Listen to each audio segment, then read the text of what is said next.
as we come on the air. Hurricane Erin growing in size, now threatening the East Coast with massive waves and dangerous rip currents. Mandatory evacuations and tropical storm warnings issued for the Outer Banks. A tropical storm watch just issued as far north as Virginia. The forecasters warning of destructive waves up to 20 feet high. New York City shutting down beaches at the height of the summer season. New Jersey's governor warning people to stay out of the water. Dozens rescued from the rough surf. New video showing hurricane hunters flying into the storm. Victor Oquendo from the Outer Banks. Ginger Z tracking the hurricane's next move. The video just coming in of a powerful explosion rocking a North Carolina community. Debris filling the sky. Firefighters inside a building at the time of the blast. What we're learning about their conditions tonight. 24 hours after that extraordinary meeting at the White House, President Trump today ruling out American boots on the ground in Ukraine. Russia launching new attacks despite the push for peace. Will Vladimir Putin agree to meet with President Zelensky? In the West tonight, the urgent search for a missing baby intensifies. The boy's mother pleading for his return, claiming he was kidnapped. Police now say the mother's no longer cooperating as they search the family home. Chaos at a New York beach, a dust devil sending beach equipment flying. Children racing for cover.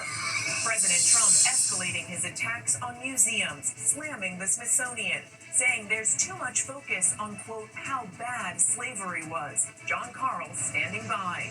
The narrow escape for two food influencers, an SUV crashing into a restaurant as they were filming. And America Strong tonight, the long-lost, cherished gift to a father, found more than a decade later, hundreds of miles away. And you'll never guess how it was discovered. From ABC News World Headquarters in New York, this is World News Tonight with David Muir.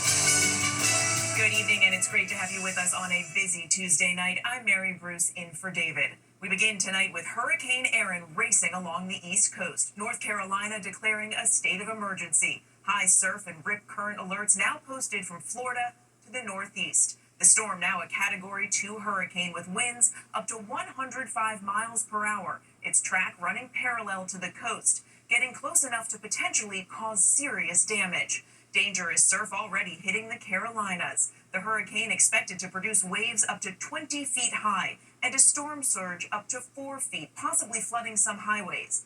Residents and tourists in the Outer Banks under mandatory evacuation orders. Heavy rain and strong winds expected by tomorrow night. New Jersey posting red flags along its beaches, warning about dangerous rip currents over the next several days. New York City closing its beaches to swimmers for the next 2 days. Ginger Z with the track in a moment, but first, ABC's Victor Oquendo leads us off in North Carolina. Tonight, turning waves and double red flags. Alerts from Florida to Massachusetts. Erin now making that northward turn up the East Coast.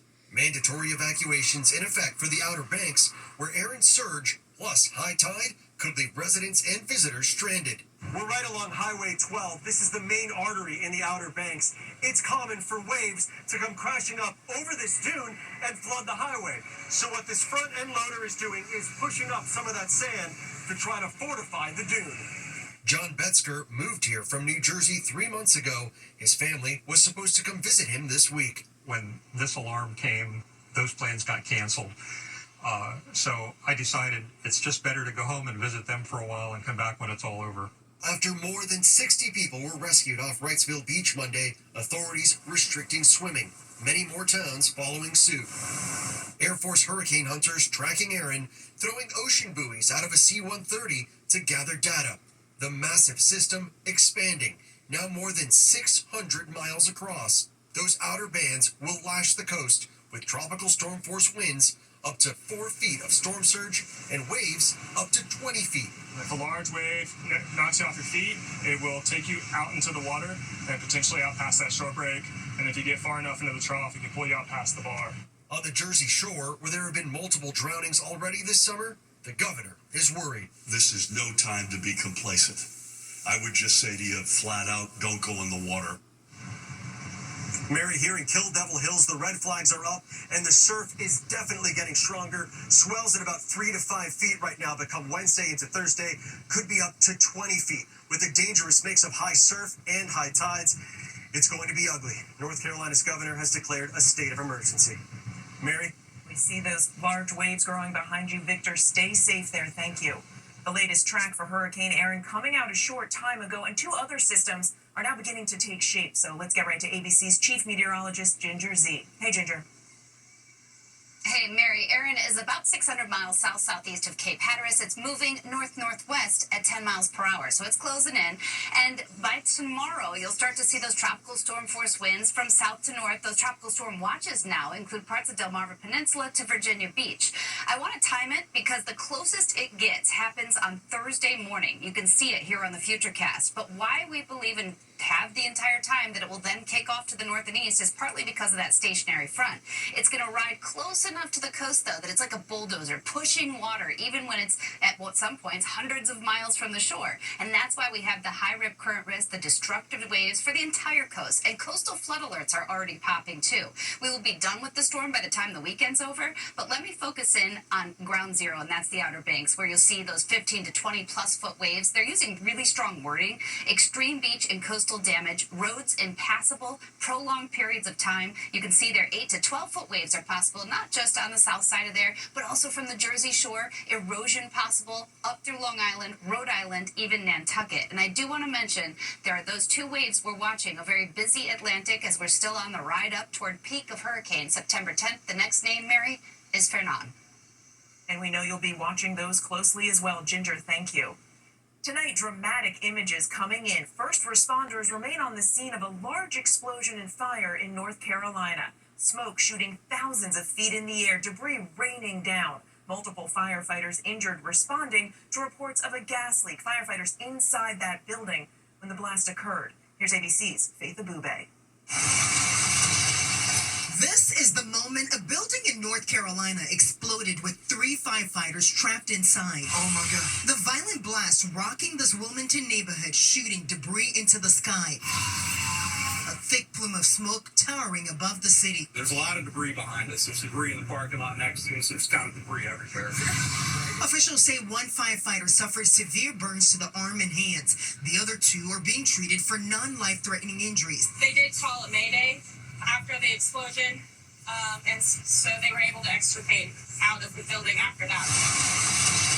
The crew was inside the building responding to a call about a gas leak after police say a driver ran off the road and struck a nearby gas line. When officers arrived, the vehicle was gone, so it was a hit and run. There was evidence that would lead one to believe that the driver was impaired. And Mary, police have now arrested the hit-and-run driver. He is being held on multiple charges, including driving while impaired and causing serious injury. Mary. Just a remarkable scene there. Faith, thank you. Next tonight, 24 hours after that extraordinary White House summit involving Ukraine's President Zelensky and European allies, President Trump is now vowing when it comes to guaranteeing Ukraine's security, there will be no American troops on the ground as Russian forces hammer away at Ukrainian targets. The White House today pressed on whether President Putin has agreed to meet with Zelensky. ABC's Rachel Scott at the White House.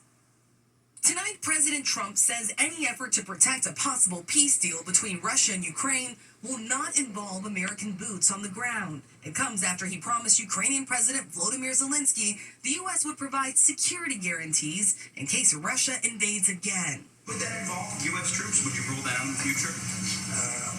We'll let you know that maybe later today. When it comes to security, there's going to be a lot of help. It's going to be good. They are first line of defense because they're there. They're Europe. But we're going to help them out also. We'll be involved. Today, President Trump saying the U.S. could help with air support in the skies, but ruled out the idea of American troops on the ground. What kind of assurances do you feel like you have that going forward and, past this Trump administration, it won't be American boots on the ground defending that border? Well, you have my assurance, and I'm president. The president says he got Zelensky and Putin to agree to sit down one-on-one.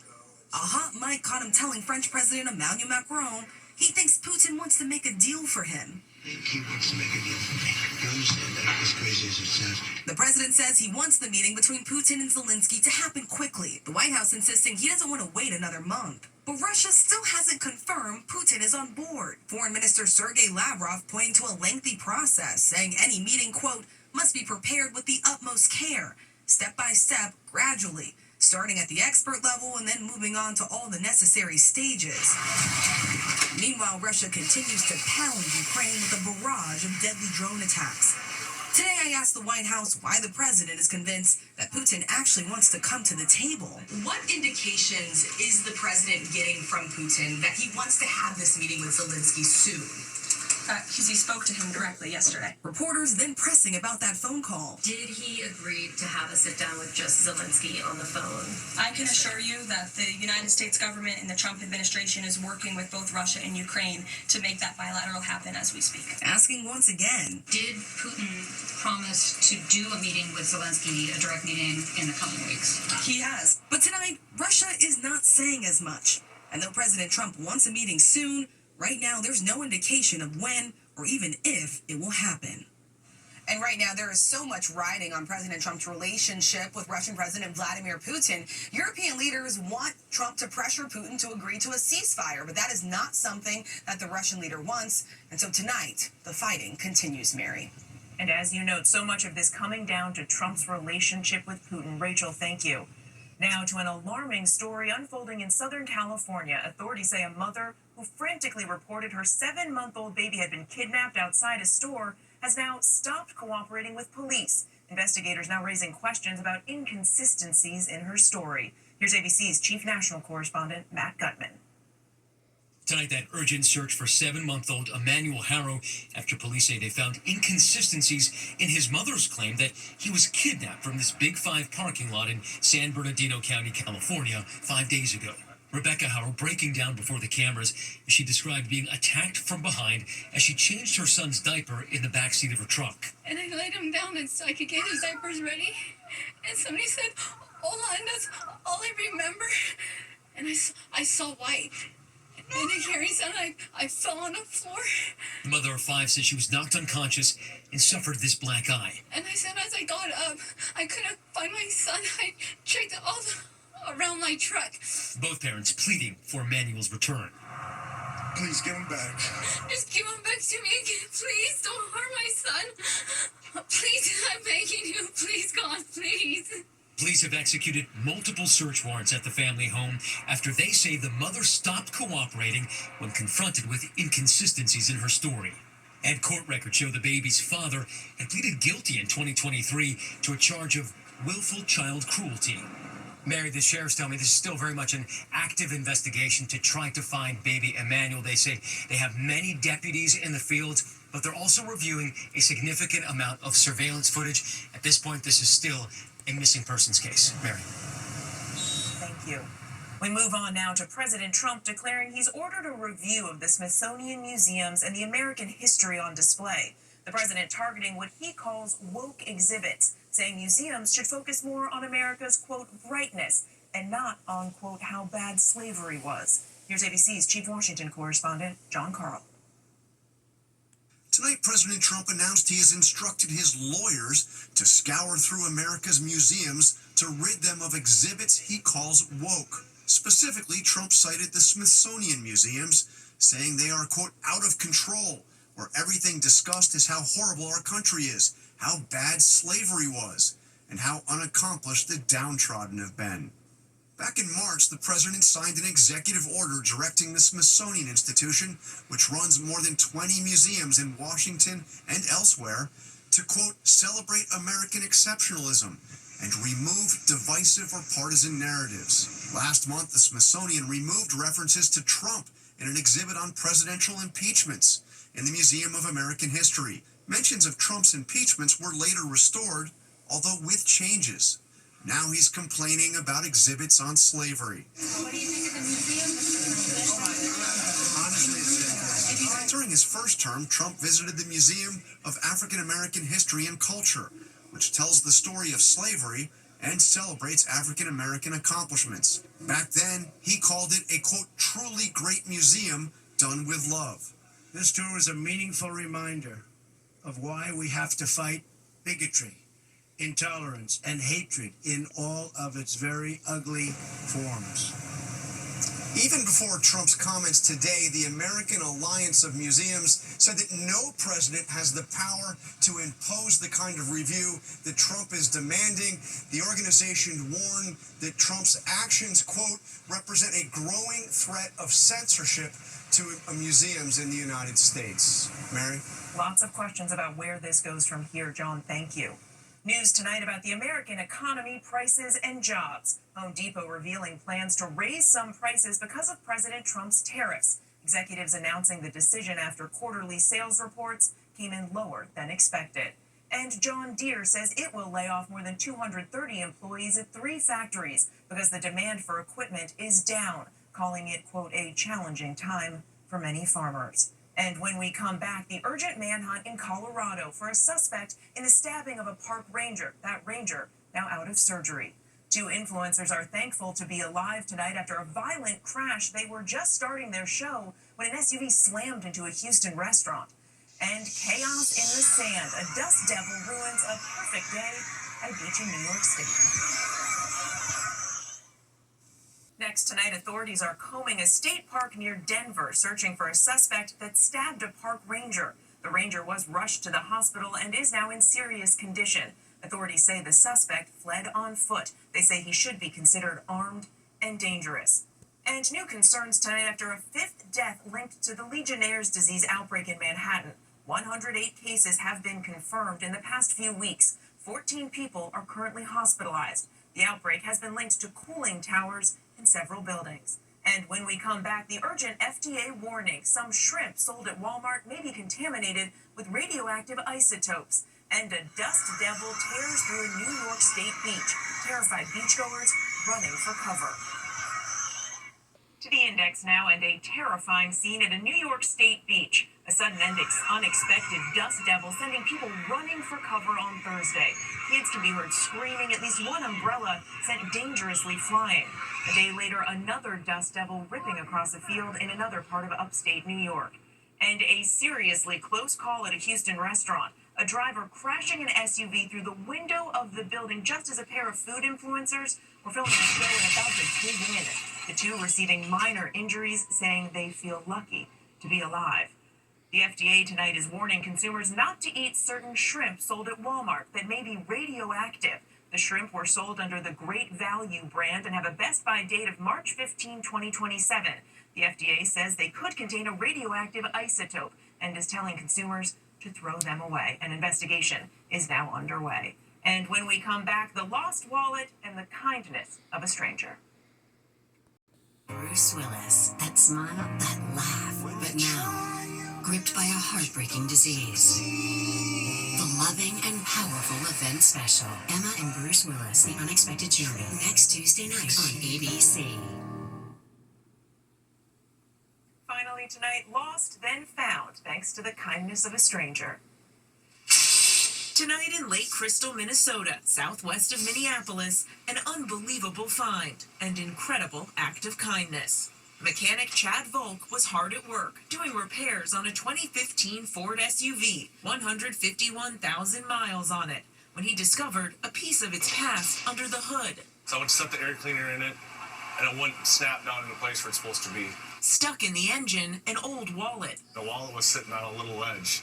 Then came the search for its owner. A clue inside the wallet, a Ford employee ID card. Got on Facebook, started scrolling through Facebook to try to find the owner. Lo and behold, I found Richard. Chad found Richard Guilford. 11 years ago, Richard working on the Ford assembly line in Wayne, Michigan, building that SUV. One day at work, he lost his wallet, a Christmas gift from his family. We looked for it.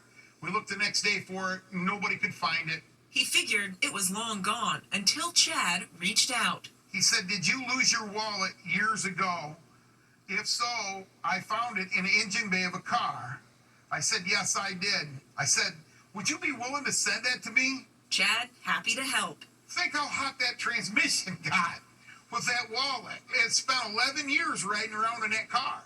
Tonight, Richard, grateful. It restores your faith in humanity, that people will say, "Hey, You lost this. I found this. I'm going to get it back to you. And a good reminder to check under that hood. Thank you for watching. I'm Mary Bruce. For David and all of us here, have a good night. Thank you for making World News Tonight with David Muir, America's most watched newscast.